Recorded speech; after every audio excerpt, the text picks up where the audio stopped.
Salut les gens, c'est Valentin, j'espère que ça va bien chez vous. Donc aujourd'hui on se retrouve pour ma deuxième vidéo qui va concerner donc mon top 5 des parcs d'attractions donc en France et en Europe. Voilà, je vais vous parler un petit peu de mes petites expériences à travers ces parcs et voilà, j'espère que cette vidéo vous plaira. A tout de suite.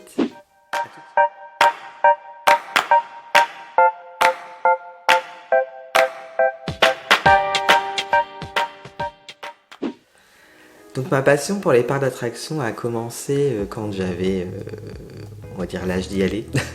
C'est un peu bizarre dit comme ça, mais on va dire vers l'âge de 10 ans, voilà, mes parents m'emmenaient souvent dans les parcs d'attractions, type parc Astérix, un petit peu Disney, même si j'allais beaucoup moins.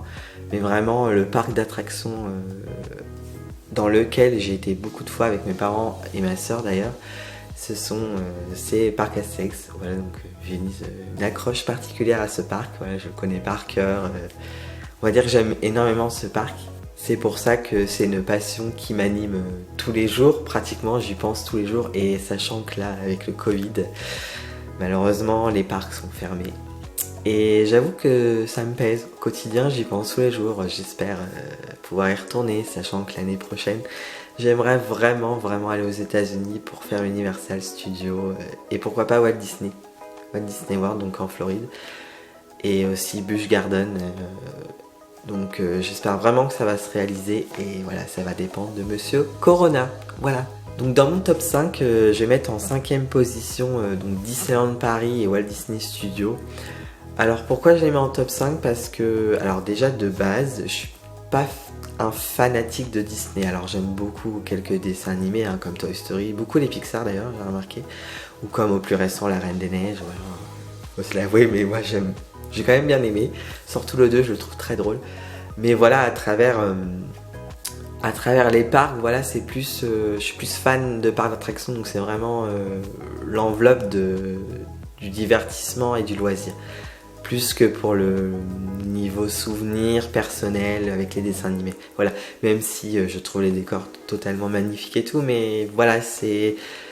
Pourquoi je le mets en cinquième position aussi, c'est parce que c'est, on va dire que c'est une... J'y vais, je suis très content d'y aller, hein, voilà, il y a une année où j'ai été 3 fois, donc c'est quand même beaucoup, mais voilà, après je trouve que quand même les attractions commencent assez à vieillir. Après voilà, il y a des attractions comme Space Mountain, la Tour de la Terreur que j'adore, Rock'n'Roller Coaster que j'adore. D'ailleurs, je suis quand même impatient de faire la nouvelle version concernant le monde de Marvel, donc ça va être Iron Man si je me trompe pas. Mais voilà, c'est vraiment deux parcs que j'aime bien, mais je les mets en cinquième position parce que je trouve qu'il y a mieux ailleurs. Voilà. Et surtout quand on voit aussi le prix du parking, voilà, on est passé à 30 euros. Ça commence à piquer, voilà, surtout que le prix des entrées sont très chers. Après, vous pouvez vous débrouiller pour avoir un jour de parc avec des CE pas très chers, voilà. Moi, en moyenne, je payais entre 39 euros et 55 euros pour les deux parcs, donc ça va. Mais c'est vrai que quand on paye à la caisse, je crois que c'est passé à plus de 110 euros les deux parcs. Voilà, on réfléchit à deux fois quand on va faire une visite chez Disney, quoi. Donc voilà. Mais sinon, voilà, j'aime beaucoup le parc, je le trouve aussi très beau, hein. Mais je le mets en top 5 parce que je m'amuse mieux ailleurs. Donc mon quatrième parc, ça va être Walibi Belgium. Alors j'aime beaucoup ce parc. Par contre, j'y étais donc l'année dernière, donc en 2019, en juillet. Et le parc était pas très rempli, on va dire. C'était une affluence assez normale. Et en fait, j'ai trouvé un peu le parc assez triste. Franchement, j'y étais donc 2 fois auparavant. Et il y avait vraiment ce côté un peu féerique, même si c'est pas vraiment la thématique même de Walibi, mais c'était vraiment plus jovial, voilà, il y avait un petit peu de monde, mais c'était plus vivant en fait. Et là vraiment je me suis senti... en fait franchement vers 15 h je m'embêtais quoi. Je voulais partir. Mais ça n'empêche pas qu'il y avait... qu'il y a toujours des très bonnes attractions. D'ailleurs je suis impatient de faire le nouveau coaster qui ouvre au printemps de 2021. Donc il y a un grand coaster Intamin qui fait 60 mètres de haut je crois. Donc franchement je pense que ça va être une assez bonne attraction et j'ai quand même hâte de le faire. Même si j'adore Pulsar, l'attraction Psyché Underground, Tiki Waka aussi, qui est une très bonne attraction familiale. Mais c'est vrai que ma dernière visite, je suis resté un peu sur ma faim. Voilà, je trouvais qu'il y avait une ambiance. Alors même si le temps n'était pas au rendez-vous, il pleuvait pas mais il faisait gris. Peut-être que c'est ça d'ailleurs qui a fait que l'ambiance était un petit peu spéciale. Mais voilà. Mais j'aime quand même ce parc, c'est pour ça que je le mets en 4e position. Donc mon 3e parc favori, ça va être Port Aventura. Alors ce parc là j'ai adoré le faire, donc je l'ai fait en août 2018, donc je vous mettrai quelques petites photos pour vous montrer un peu le parc, à quoi il ressemble. Donc ce parc je l'ai trouvé très bien, mais il a quand même des points négatifs, surtout alors c'est un sens, alors pas un sens unique, mais c'est comme un rond en fait. Donc c'est à dire que si vous êtes là, vous allez devoir faire tout le tour pour aller par exemple à l'entrée du parc. C'est pas un endroit où vous avez plein de raccourcis comme Europa Park, comme Disney, c'est pas vraiment de disposition en étoile, c'est vraiment comme un rond. Donc soit vous le faites dans un sens, soit vous le faites dans un autre.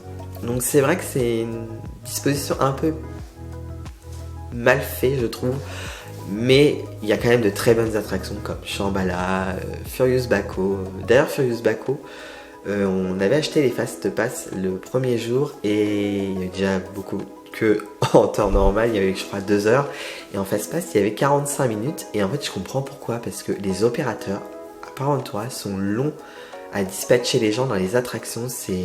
Franchement ça se ressent au niveau des files d'attente parce qu'on se retrouve à genre du Shambhala à 2h, 2h30, alors en plein août, je sais pas aux autres périodes comment c'est, mais voilà, moi je parle de mon expérience au mois d'août, il y avait énormément de monde, donc c'est vrai que ça pouvait être, mais c'était 2 heures interminables. Franchement, le lendemain, on a fait sans les fast pass. Et j'avoue, on a fait beaucoup moins d'attractions. Ça, c'est normal, mais j'avoue que c'était long. Franchement, ils ont du mal à... En fait, ils ont du mal à dispatcher les gens rapidement. Voilà, comme on voit au Europa Park, le train arrive en gare, il dispatche sécurité, hop. Et le wagon part, c'est 3, 4, 5 minutes grand max après quoi. Que Europa Park, des fois, franchement, pas loin de 10 minutes, le wagon restait à quai. Hein. C'est quand même hallucinant, même si j'ai quand même passé deux jours très très bien. Voilà, les manèges sont au top, hein, que ce soit les attractions aquatiques ou à sensation, même les attractions familiales, ils sont vraiment bien. Mais voilà, en fait, il y a quelques trucs, comme dans tout parc, hein, ça peut pas être parfait. Question de nourriture, c'est assez cher. Il se rattrape quand même beaucoup parce que c'est vrai que le prix des entrées est vraiment pas cher. À nous, on avait pris donc on avait le droit à 2 entrées à Port Aventura plus une entrée à Ferraryland et on avait payé 60 €. Donc c'est vraiment pas cher, mais il se rattrape sur les souvenirs et puis sur la restauration quoi. Et puis c'est pas forcément délicieux quoi, voilà, c'est vraiment quelque chose qui va vous caler et puis voilà quoi, vous allez pas en avoir un souvenir mémorable de ce que vous allez manger à Port Aventura. Mais c'est pour ça que je pose en 3e position parce que en termes de sensations et en termes aussi de thématisation, le parc est très bien thématisé, vous avez plusieurs endroits, c'est vrai que c'est vraiment dépaysant par rapport à la France, voilà, en plus en mois d'août nous il faisait super chaud, donc voilà. Donc mon parc en 2e position je vais mettre Fantasyland. Donc franchement, je pourrais le mettre en 1re position. Mais vous allez voir c'est quel parc en 1re position. Mais voilà, c'est un parc qui m'a étonné. J'ai adoré, franchement, il est parfait de A à Z. Alors parfait. C'est une image bien sûr, mais le débit est bon. Les temps d'attente sont pas non plus hyper longs. La thématique des attractions, c'est juste top. Alors je n'ai pas encore fait Fly. Car il a ouvert en septembre et malheureusement avec le travail et tout je ne pouvais pas y aller un week-end, mais il me tarde de y aller d'ailleurs.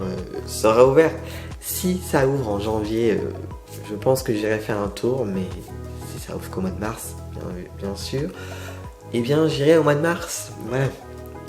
Oui, fin mars, début avril ça rouvre. Mais non, c'est un parc Taron, c'est mon attraction numéro 1 que j'ai faite après Shambhala, franchement j'adore. C'est vraiment une attraction avec des sensations vraiment qui vous prend vraiment au cœur. Et les art times sont fous.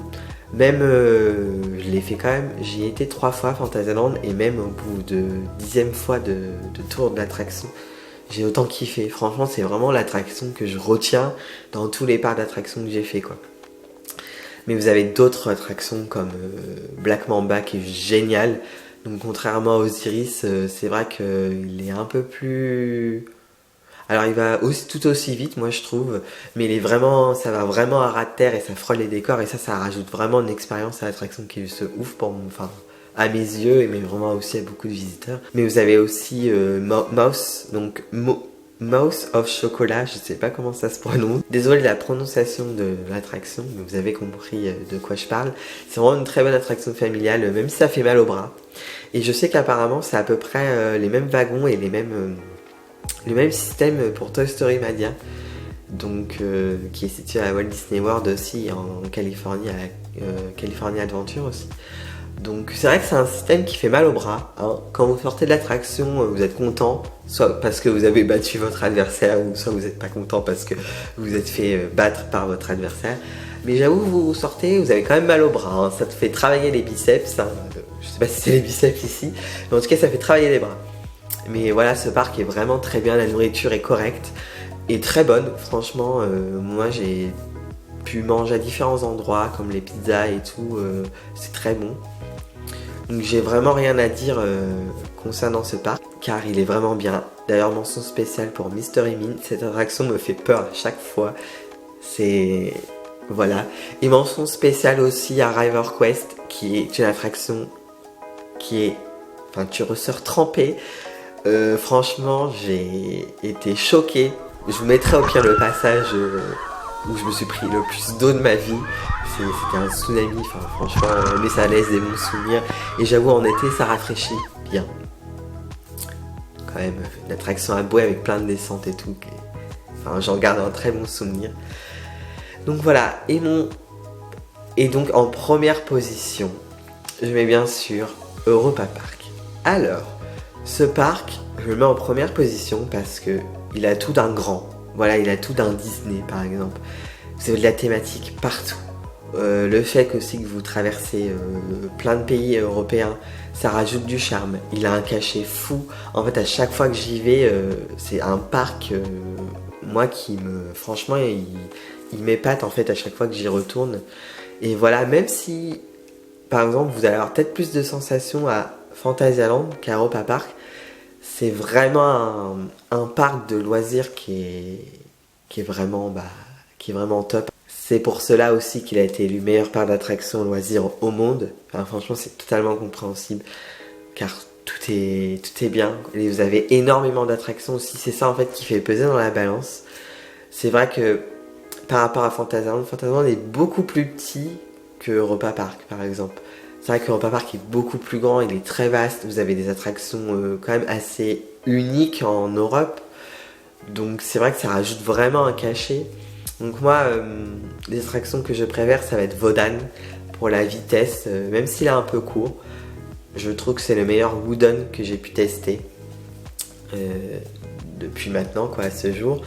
Après, j'aime beaucoup Poseidon, Atlantica Super Splash, Blue Fire, je l'aime beaucoup aussi, Silver Star évidemment, Cancan Coaster que j'aime beaucoup aussi. Voilà, vraiment, il y a plein d'attractions. C'est vraiment, voilà, il y a énormément d'attractions que vous allez vous en rappeler. Voilà, il n'y a pas une attraction qui va être nulle. Oh, on va ressortir, ouais, bon, c'était bof. Non, en fait, toutes les attractions, peut-être pas toutes, mais vraiment, il y a énormément d'attractions où vous ressortez, vous faites, ah ouais, quand même. Enfin, c'est génial, quoi. Malheureusement, on n'a pas ça en France, quoi. Franchement, on est un petit peu à la traîne, hein, je trouve. Même si j'adore le parc Astérix, je trouve qu'on est un peu à la traîne, par exemple, contrairement à nos voisins européens. Mais ça n'empêche pas qu'on a quand même des bons parcs d'attractions en France. Donc j'espère que cette vidéo vous aura plu concernant mes top 5 des parcs d'attractions en France et en Europe. Donc je vous ferai une autre vidéo si ça vous intéresse en fait concernant tous les parcs d'attractions que j'ai fait, que ce soit en France ou en Europe. Voilà, et aussi parcs aquatiques parce que je commence à en faire de plus en plus. Donc voilà, si ça vous intéresse, abonnez-vous et je vous ferai une petite vidéo là-dessus. Donc n'hésitez pas à liker la vidéo, à commenter et à partager, ça me ferait très plaisir et surtout à vous abonner. Car voilà, hein, c'est vrai qu'un abonnement ça fait toujours plaisir. Je vous laisse une agréable soirée ou journée ou matinée, je sais pas à quelle heure vous regarderez ces vidéos et je vous dis à très bientôt, salut!